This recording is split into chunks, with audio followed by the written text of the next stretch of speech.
Game 3 ng Spurs at Wolves. And sa first possession pa lang, alam natin kung ano yung game plan ng Spurs. They always want to involve Gobert sa mga screen actions. Atakihan siya para makawala rin si Wemby. And yun yung nangyari. Vassell alley-oop to Wemby for the jam. Samantalang sa Wolves, kay Edwards sila pupunta. This time, nag-start na siya. Kahit pa magsiset ng screen si Gobert, hindi naman siya threat So, kaya ayun, isa lang yung fina-focus ng Spurs and madali silang makastop.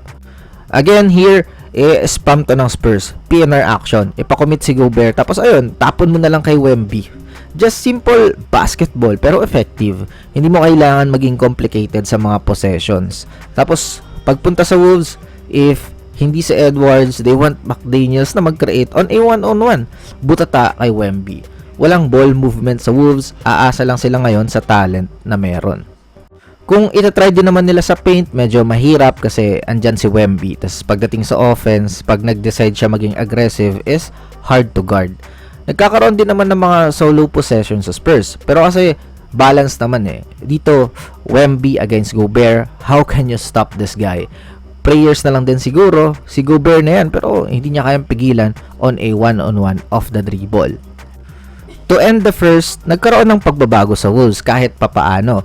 Nagkaroon sila ng mga sets, they are now moving the ball, attack the paint, tapos may extra pass. With that, makakasabay sila dito. Ayan lang naman yung kailangan Back-to-back points para kay Gobert, coming from a pass tas ibabalance mo yung shot making ni Edwards.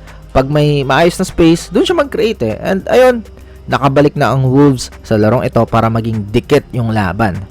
Sa second quarter, hindi talaga natin masisisi yung Wolves na magpunta lagi kay Edwards kasi nakakuha na siya ng rhythm After ng minutes niya, nakuha pa yung rebounds for the second chance points.